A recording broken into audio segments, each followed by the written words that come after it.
这些都假设那些电厂如期完工哦。那电厂不是如期完工哦，我们调整一下，2024年，那就今年2.9，那2025年负值哦，当然停电哦，负2.1哦，26负5.4哦，负9.4哦，这个才2.4哦，到2029年，是我们面临的这是长期的停限电危机啊，怎么不？你夜间不上网吗？不查这个 ChatGPT 吗？不查的 Google 吗？那所以在这种情况之下，它反而调低哦。但是这个 AI 的需要，将来是因为数据中心，对不对？用电的需求，但是它还有其他的啊，包括说，那些 AI 的产业啊，因为 AI 的那些需求增加，它有些 AI 的产业要供应，包括半导体那些啊，那是大爆发，不是吗？它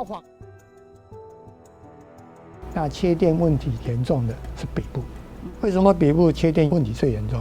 整个国家都在缺电，北部最严重，因为北部原来有核1、核2、核4嘛，现在都没有了。那整个加起来600万千瓦呢，600万千瓦都不见了。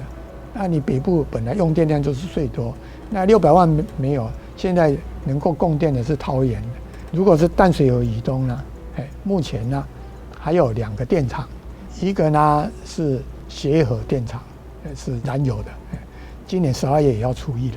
然后另外呢，花莲的和平电厂燃煤的，大概有100多万千瓦，剩下这2个。但是今年12月燃油的也要除役了，就剩下1个。所以老师应该他又会延，对不对？6阶是台塑麦寮那边，他也不盖。照说他最有条件盖，他也不盖，为什么？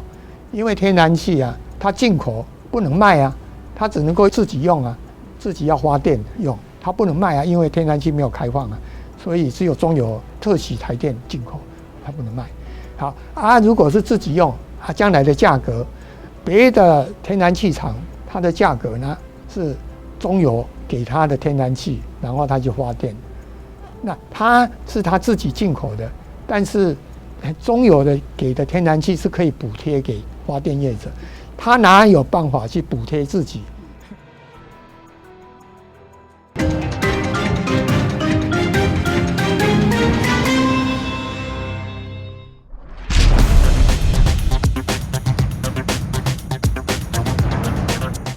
因为经济部我看他前阵子就是发了新闻稿说，你们一天到晚喊缺电，说会大停电，结果都没有，去年没有，今年没有，那为什么呢？他们一定会说，你看吧，就像我说的，没有啊。OK， 意思就是说，我们对于所谓缺电的定义是不是不一样？缺电是不是就要停电？他说没有停电就是不缺电，但是有停电，他又说跟缺电没关系，那不是很奇怪吗？对不对？2022、232年停了3次大停电。然后2017又停了1次大停电，都跟缺电没有关系。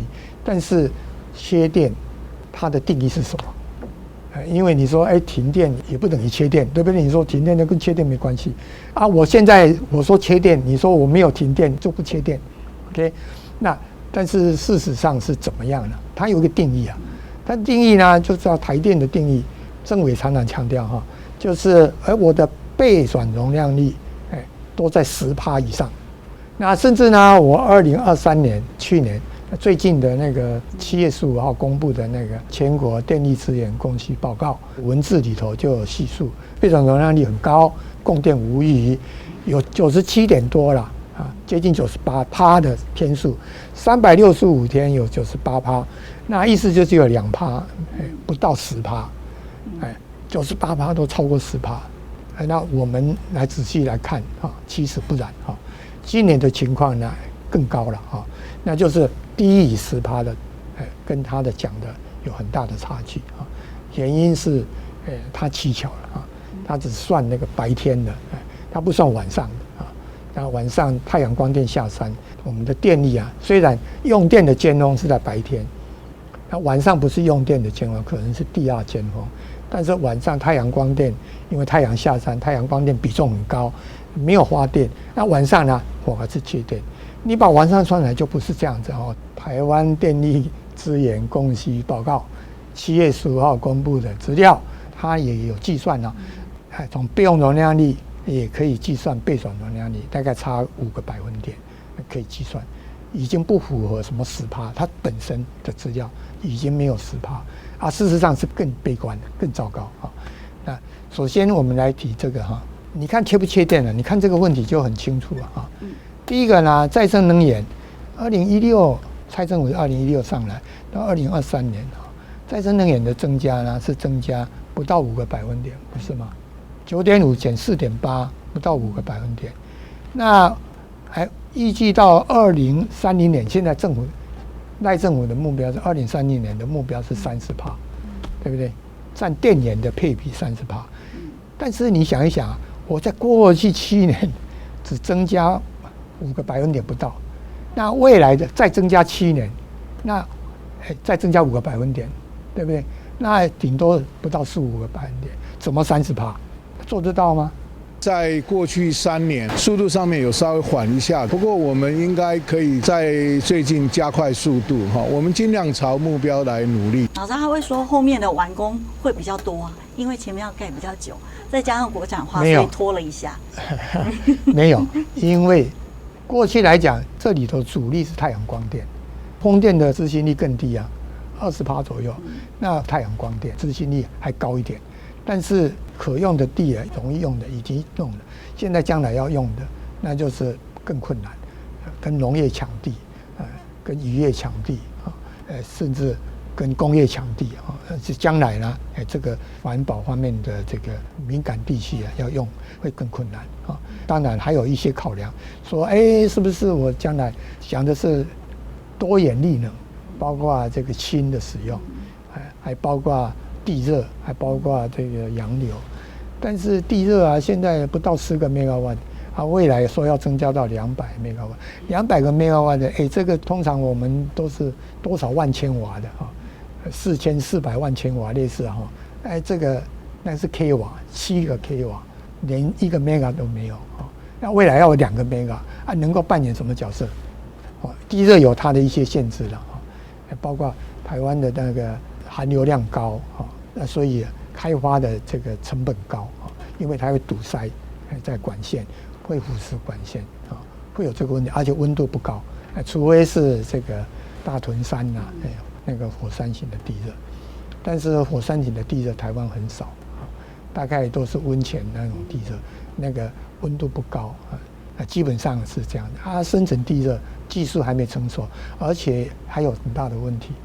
深层地热就是我们挖井是可以的，中油也可以挖井，3000、4000一手瓦加要，但是生产的成本，生产的价值啊，它是油或气啊高啊，你那个生产的那个东西蒸汽啊来发电啊，1度电2块钱啊，是划不来的啊，所以你要考虑到这个因素了。好，地热也很难，洋流也困难啊，洋流的困难就是你根本现在技术都没有啊，然后你即使有这个技术，你想一想啊，洋流都是很多的海生物都经过的地方，那经过那一些涡轮这样，它不会受伤吗？那不会有国际环保方面的问题嘛？这个本身问题你先考量，所以它的空间有多大啊？能不能实行是个大问题。氢，日本是最进步的，2030年它的目标，氢的目标占电源配比是有1%，所以在这种情况之下，你那个30%的未来的再生能源的比重，你考虑到这个，因为氢只有1%，那你29%还是要靠我们现在主要的是太阳光电跟风。你知道德国啊，德国它还有水力发电，台湾水力发电很难啊，要造水库嘛，那水库有困难，所以在这种情况之下，你的问题是在的。过去7年增加5个百分点，未来7年。你如何增加20个百分点，从不到10变成30嘛？怎么可能？好，那燃气过去的7年31.5增加到39.5，增加8个百分点。2025年说要50%，你怎么可能？即使到2030年要50%都有困难，因为接收站的问题。接收站我们现在是第1接收站、第2接收站，永安跟台中。设备利用率已经122%，不是100%哦，122%。随时会故障。在这种情况之下，那我们现在还要增加的话，这个已经超限在进口了，我们还要再增加，你一定要接收站，新的接收站。那我们现在提到的第3接收站严格2.5年，第4接收站协和那边环评到现在6年没有过，第5接收站台中港要扩大，也是6年环评都没有过，然后还有6接是台塑麦寮那边，他也不盖，照说他最有条件盖，他也不盖，为什么？因为天然气啊，它进口不能卖啊，它只能够自己用啊，自己要发电用，它不能卖啊，因为天然气没有开放啊，所以只有中油特许台电进口，它不能卖。好啊，如果是自己用啊，将来的价格，别的天然气厂它的价格呢是中油给它的天然气，然后它就发电。那它是它自己进口的，但是中油的给的天然气是可以补贴给发电业者，他哪有办法去补贴自己进口的天然气给他自己天然气的发电厂？所以条件讲不拢啊，你怎么解决这个问题啊？所以6接也不能做，那7接也有问题啊。7接说高雄大林埔啊，现在还没有冒出来，我现在计算都还把它算到里头。那大林的发电厂，地方居民要他迁村才容许他盖。都有那么大的问题啊！我们反对，我们有意见哦。建物补偿不足这一方面呢，这个交出去的时候他也同时全部是同意，所以这点呢，让我们觉得市政府对这一方面的那个计算对外发布的90%多，这是个错误的没有这回事。你现在要增加到50%，有相当大的困难那燃煤要减少45.9%，要减少到30%，但是呢，到2023年呢，还有42%。在过去7年才减少不到4个百分点啊，未来2025说要减到30%，怎么可能？那未来甚至还要更低，2030年核能发电如期除役那到2023还有6.3%当然，这些要归零，这边要减，对不对？要零碳嘛。这边增加不来，当然你缺电嘛，当然你就限电嘛。为什么不会缺电？你看这个东西都知道，这2个就知道了嘛，对不对？那我们仔细再看下一个，政府刚刚讲的，每年都有公布电源供需的报告。那第一个就需求，那电力用电量的预测，对不对？这个用电量整个的数字呢，这个是去年的，这个是今年的版本，是往下拉的但是复合的成长率呢，是稍增了，增加0.2个百分点，这边是这样子。那主要的原因是 AI 的关系，所以成长率会高一点，对不对？但是为什么比较低呢？因为机器，2023年呢，发电量呢是负成长，包括尖峰负载的用电量也减少，所以调低了，所以它拉低。但是这个成长率呢，稍有上来就比较高。但是缺不缺电，停不停电？是跟尖峰负载有关的。那你尖峰负载的预测你看一下，这个差距很大往下调低你看这个调低为什么调低？它的成长率呢，去年的版本呢，这个都是从2024到2029，去年的版本呢是年平均2.66，那现在的是2.46，反而调低。那我们不是谈 AI 吗？我们是谈 AI 吗？AI 的话，它会，它可能夜间不运转吗？当然用它。你夜间不上网吗？不查这个 ChatGPT 吗？不查的 Google 吗？那所以在这种情况之下，它反而调低但是这个 AI 的需要，将来是因为数据中心，对不对？用电的需求，但是它还有其他的包括说那些 AI 的产业因为 AI 的那些需求增加，它有些AI 的产业要供应，包括半导体那些那是大爆发不是吗？它反而调低呢，成长率反而比较低呢。那过去来讲，政府的预测值都是一直比较低的。政府呢，你提到这些供需计划，它都会告诉你这些计划这边是新增，这边是除役的，上面是除役的新增，新增的比除役的来得多，所以我供电无虞。假定这些计划都完工的话，那是供电无虞。这个它有讲究。假定这些计划呢都如期完工的话，顺利完工的话，但是事实上是不然，对不对？那缺不缺电，我们跟它的差异在哪里？它是假设这些都完工啊，哪有说你计划一直到2033年，这些计划哈，这些电厂都如期完工。刚刚我讲的这些理由，包括再生能源，再生能源也在这里了，它没有办法嘛，对不对？燃气呢也有困难呐，对不对？那当然这些都没有办法如期完工嘛。那这种情况就会缺电啊。我们跟他 argue 的就是这样子啊。事实是这些没有办法如期完工嘛，对不对？我们看下一张，供需的预测，那是牵涉到你的备转容量率的看法，对不对？那政府啊，过去呢有所谓备用容量率，还有备转容量率啊，缺不缺电是看备转容量率。但是政府呢，它现在呢只公布备用，缺不缺电呢？就是备用容量率呢需要在15%以上，那备转容量率减5%。备转容量率呢，就是把这个税收的基础剔除以后，就备用有算，备转呢把它扣掉。这个呢跟你实际上运转比较有关系啊。好，那这个过去来讲，你不公布，我知道我就减5%就好了，因为过去就是这样子啊。你去查这个资料，就是这个是差5%，这是备转啊。好，那这种情况它要15%以上。那你看啊，有关今年的预测，这个在2018年的版本是2018年1月公布的，2024年20%，20.2的备用，它要15%啊，所以有15%以上，供电无虞。那这边呢16.9哦，就比较紧了啊，这边18.1，还是供电无虞。那下一张。变成10.2，去年的版本呢10.2，那就没有15%了。今年又调低了8.1啊，所以过去呢，它的备用或备转容量率呢都是偏高的。从这个资料一看就知道，为什么呢？因为它在供给的部分，尖峰负载的部分是低估的，供给的部分就是这个近尖峰的供电能力呢是高估的。那些建厂计划，都是跟这个有关的啊。是高估的，有一些建厂上不来，然后它的这个负载呢是低估的，所以才造成供给减需求，然后除上这个尖峰负载就是备转容量率啊。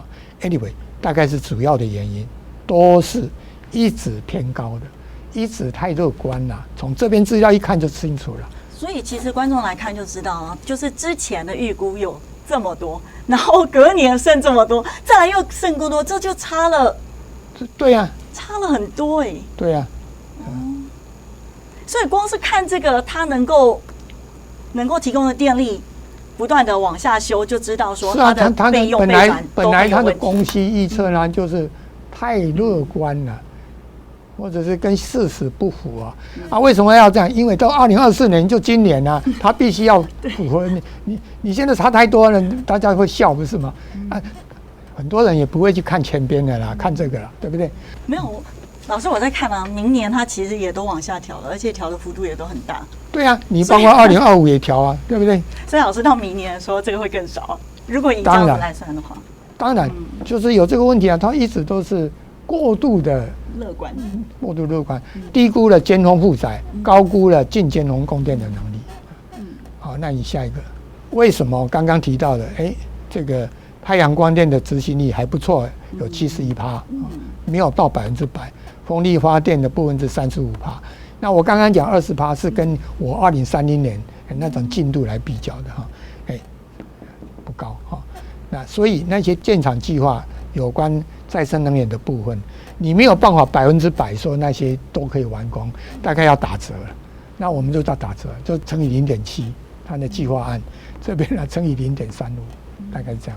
好，那接着燃气的部分，刚刚提到台中的5阶协和环评6年没有过，那我们现在假设呢顺延5年，它现在都是很妙台中5阶、基隆协和还有3阶的部分，3阶呢，6年前都说今年会运转，那但是今年呢3阶不是明年可以供应60万千瓦，整个计划是到2026年的年底或2027年年初，它有300万吨进口量，但是在明年有60万吨，但是今年大潭的9号机需要它供气的，大潭9号机、大潭的新7号机，今年就要发电那显然是不符现实嘛，对不对？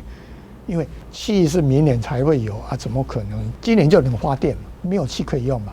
那后来建厂也严苛了，本来是6月9号机上来，那个9月这个大潭的这个新7号机要上来，大潭的9号机对不对？对，哎，要12月对不对？对。那但是你知道，我们到6月为止啊，还是这样讲哦。包括你看新闻报告，2024年，老师，我看这个不是已经在试运转了吗？还没吗？9号还没试运转吗？9号没有，还早。哎，它本来是6月啊，它现在延到12月，就夏天来不及了，对不对？我们只要应付夏天。啊，这个7号呢，本来是在6月之前呢，这个7月15号，6月之前呢，7号机呢，新的现在延到明年，延到明年了。啊，本来是要今年的9月哦，那现在呢，夏天这2个都机组都上不来啊。所以第一个气有问题，明年才能够上来，对不对？那怎么可能这个时候可以发电？原来的计划到7月之前，啊，还这样讲啊。那现在把它弄到这个夏天就上不来了，对不对？那这个呢，显然都已经做了调整，反正今年夏天这个就要扣掉了。那2个机组夏天都上不来了，这个2个加起来呢，就有203万千瓦。203万千瓦的占比呢，大概就接近超过5个百分点就没有了啊。所以原来的计划案，这个刚刚讲的那个计划案，事实上是有问题的。所以老师，我刚刚看我们的备用调到只剩8%，所以呢这边少了5%。对啊，所以你要保佑，绝对不能有机组故障。对啊，有一机组故障就完了。对啊，所以呢，他就把这个麦寮的1号机，今年麦寮1号机本来是今年的，现在是1号机就延到明年。对，延到明年，1号机跟3号机是明年才要除役嘛？对，就延到明年去了啊。他还写到明年的12月。OK， 就是南美的机组就是延役了啊，核电不能延役了，这个延役。啊，然后大的问题就是在这种情况之下，但是这2个机组拿掉了，所以呢，它现在就调低了嘛，10%就降到这个8%多，8.1嘛，就是备用嘛，啊，备转就剩下3.1啊。而且老师，它这个12月是已经算在那个8%里面了，有，现在刚刚那是新的版本。对，那个8.1呢，所以它其实要扣掉大概5%，在5%扣掉就是3.1的备转容量率。那备转容量率3.1有10%吗？供电无虞吗？不缺电吗？你的定义是什么？没停电就不缺电，他们的定义是停电也不缺电啊，跟缺电没关系啊。说因为跟地震有关啊。你要根据这个所谓缺不缺电，你就根据这个定义。它意思呢，就是停电的几率、限电的几率会提高。那10%以上没有问题，10%以内啊，甚至呢6%都不到是橘灯哦。都快接近红灯了，那你说我不缺电吗？这边的情况，这个是今年的情况。那明年的情况，还有一个，台中呢要进来啊。台中有8月要进来，也是夏天，130万千瓦。后年呢，台中另外一个130万都要上来，但是台中这个是要台中的5阶，啊，5阶已经6年环评没有过，它怎么可能明年有气可以用？那现在我们大潭的气是来自于台中，但是台中未来如果这个要供应给台中，那我大潭这边的话，它现在就变成至少有8座机，然后再加上马上要上来的9号跟7号，大概就是接近9部机，因为新的7号进来大概9部机，它本身要用气，而且气都不够，那台中哪有办法供应给台中？那这个怎么有气可以用，可以发电？电厂是不是盖好还是个问题哦？那这边其实还有一个这个中嘉电力，这边中嘉，这个也有问题啊，这个也要台中的5阶啊，这边呢都有问题啊。好，这个要延期5年，那就114 5年，那就119，对不对？在2030年之后才有办法，所以这个要扣掉，这个不可能上来。啊，这个呢，台中2号机，这个也不行，对不对？然后这个协和啊，本来是在2027年就上来哦，现在我经常写文章谈这个事情，现在也调整了，协和在哪边？协和呢，在这后头再进来，2030年。协和老师，协和1号。对对对，2030年它是列在这里。对。但是有没有办法也是个大问题啊，因为环评到所以现在剩5年多6年内要搞定。对，要过，不然的话它也上不来。有迹象它可以通过吗？老师，环评之后大概多久可以完成呢？环评如果过的话，照说可以施工啊，至少可以施工啊，但是你环评没有过是没有办法施工的，一定要顺延嘛。它怎么可以这样子？这边延期5年，它还照例。原来的那个，我刚刚讲今年的那个大潭的这个，既然是这个没有气可以用，它继续摆在这里，电厂盖不起来，它还摆在那里，到6月之前还这样讲，那所以8号是已经用了，然后9号还没有。对，但是2023年的版本呢，就是我们前年的版本，这个还可以提前呢。大潭的9号机跟大潭的新7号机还提前呢。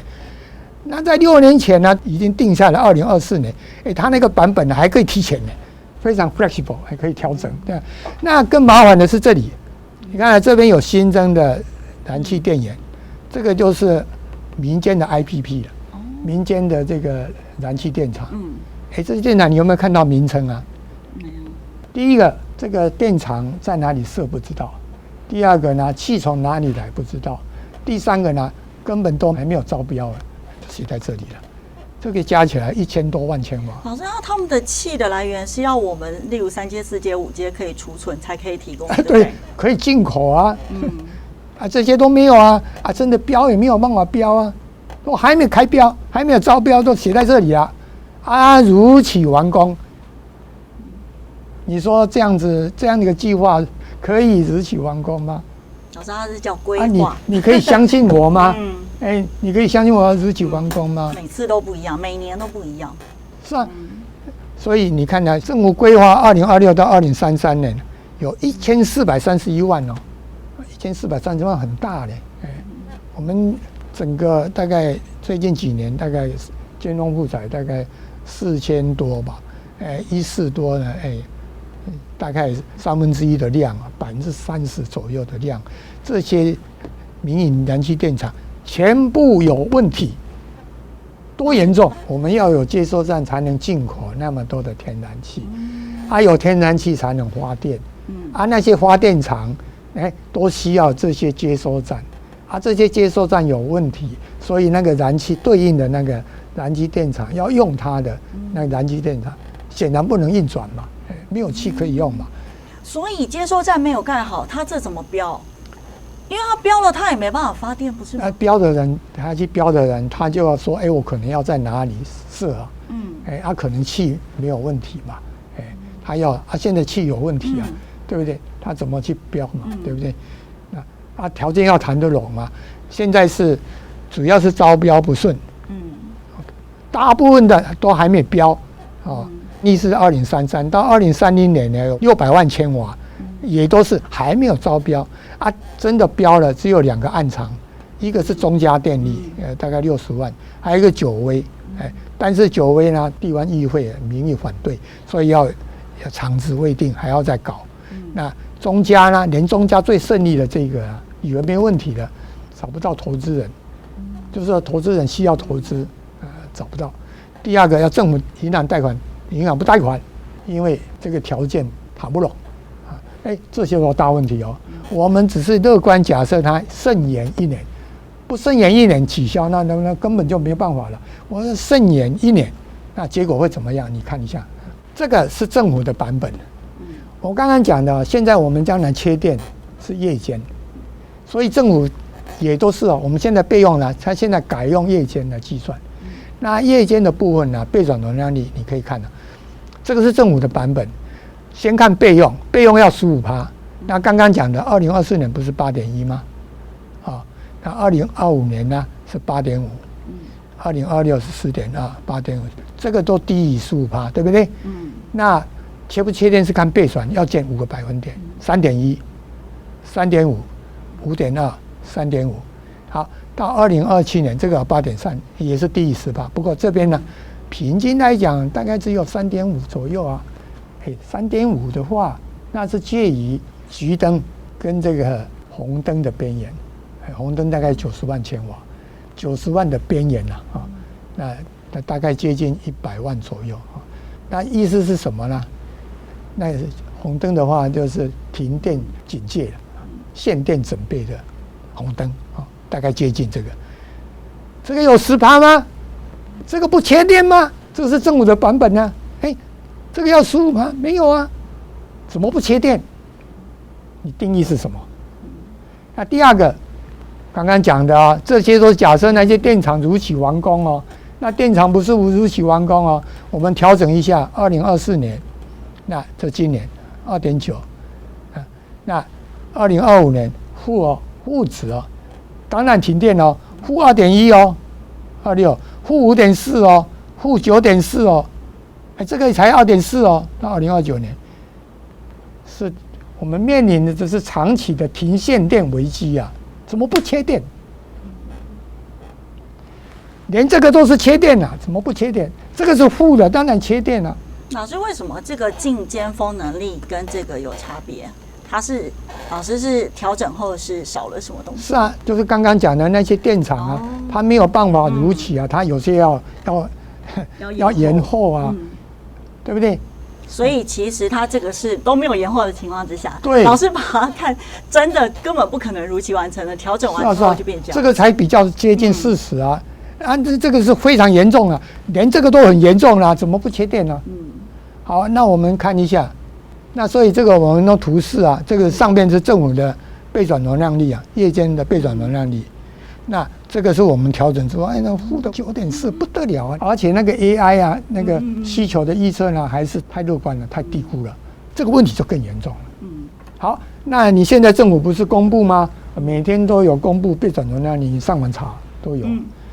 那都是绿灯啊，甚至要大停电的时候，那前几天，那个地震之后要大停电，那白天也是绿灯啊，也是10%。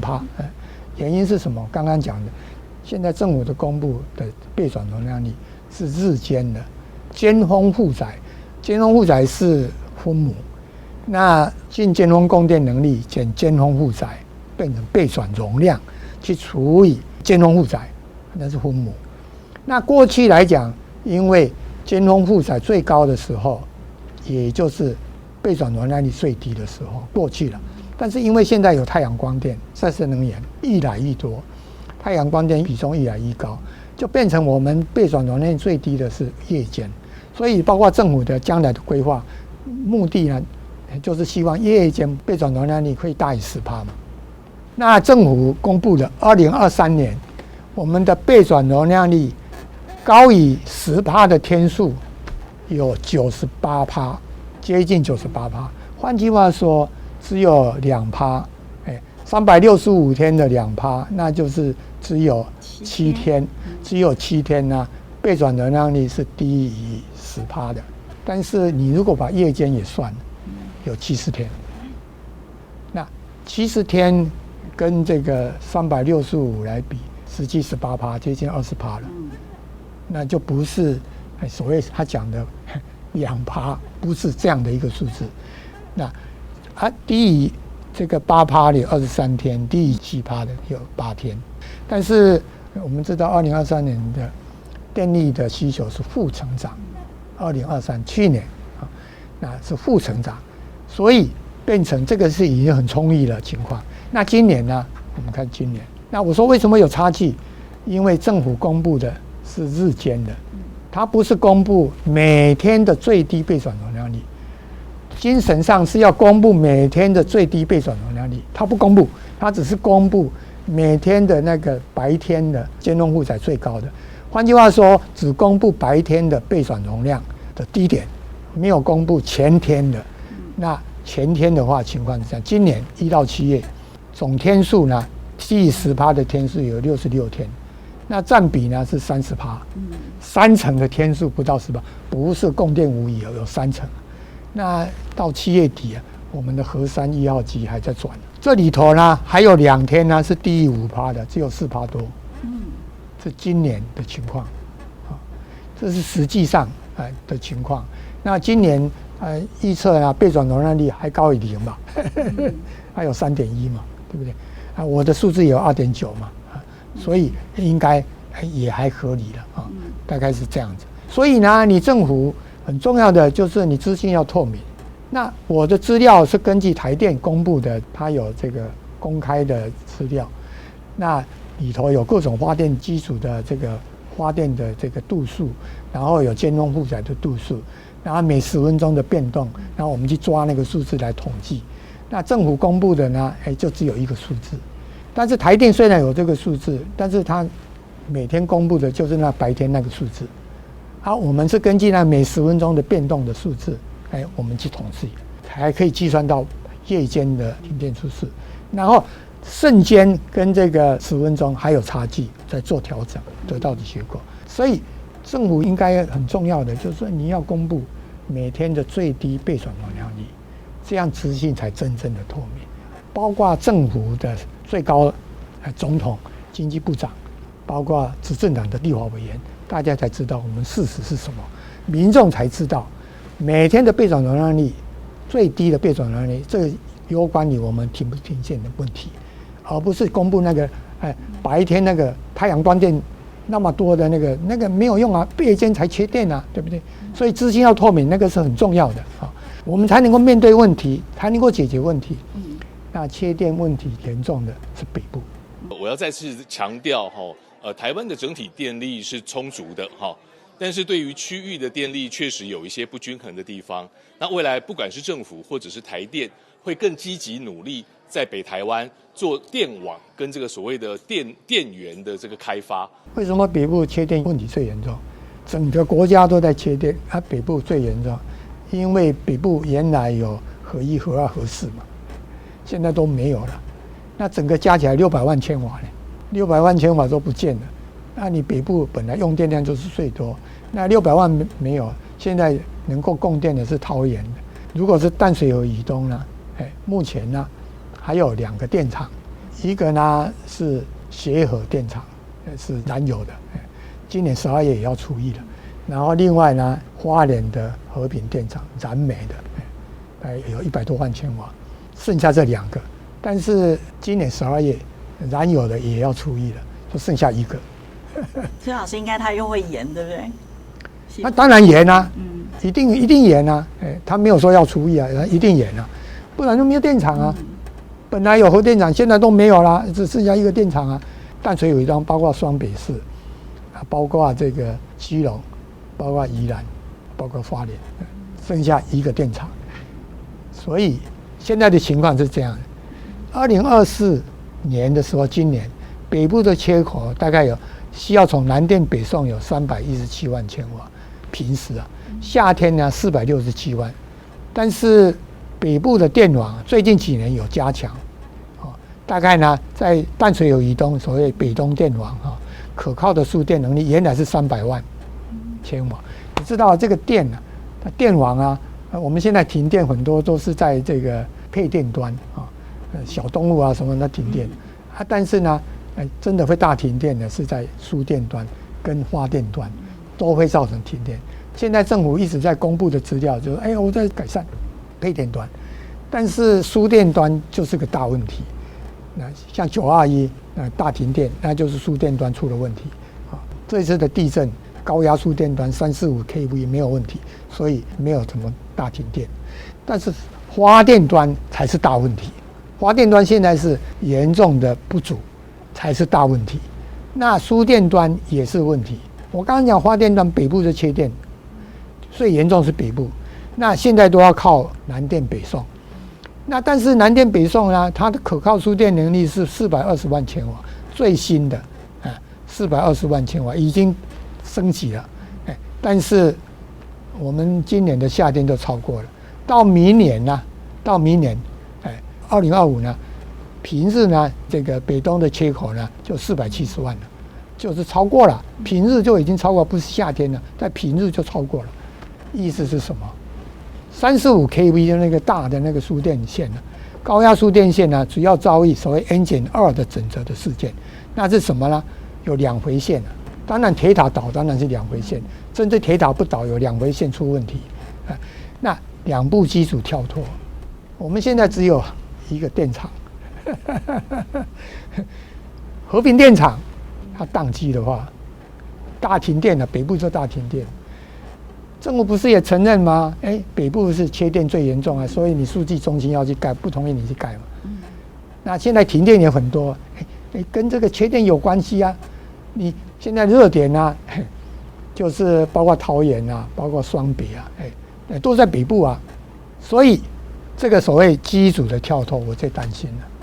明年呢，就只剩下和平电厂，它只要一个机组、2个机组，那就是大停电了。和平电厂今年就停了，至少有3次以上。一次呢是这个地震嘛，4月上大地震，然后另外有2次是雷击哦，雷击就跳脱哦。明年我们面临的很大的挑战。事实上，总统府开的这个全国气候变迁委员会里头，这个台电的董事长也报告了，说以后会是大挑战，不是以后就是明年。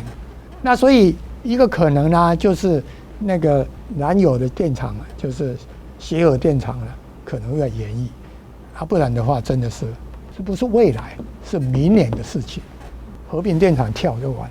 最近诈骗集团相当猖獗，中天财经频道、全球震惊周报在此特别声明，无论是频道、节目，或者是来上节目的教授们，绝对没有在脸书或者是 LINE 开设投资的群组，请大家不要受骗上当。极端气候冲击全球经济之外，紫外线也容易对肌肤造成伤害，所以保湿和防晒工作马虎不得。请多多支持中天自有品牌 KS 抗光清爽高防晒凝露，一起看完40秒广告哦。朋友都知道我是很挑剔的，防晒乳我选 KS 皇家呵护抗光清爽高防晒凝露，因为它有媲美蓝光神盾的皂质萃，保护我在阳光下延缓肌肤老化，维持青春弹力，可以防御工作环境里的3C 商品各种光源对肌肤的伤害，擦起来清爽不黏腻。我特别喜欢它做到海洋友善。365天，天天抗光抗老化，是我的保养日常。你呢？呵护您，呵护全家人，专属你的 KS Royal Care 抗光清爽高防晒凝露。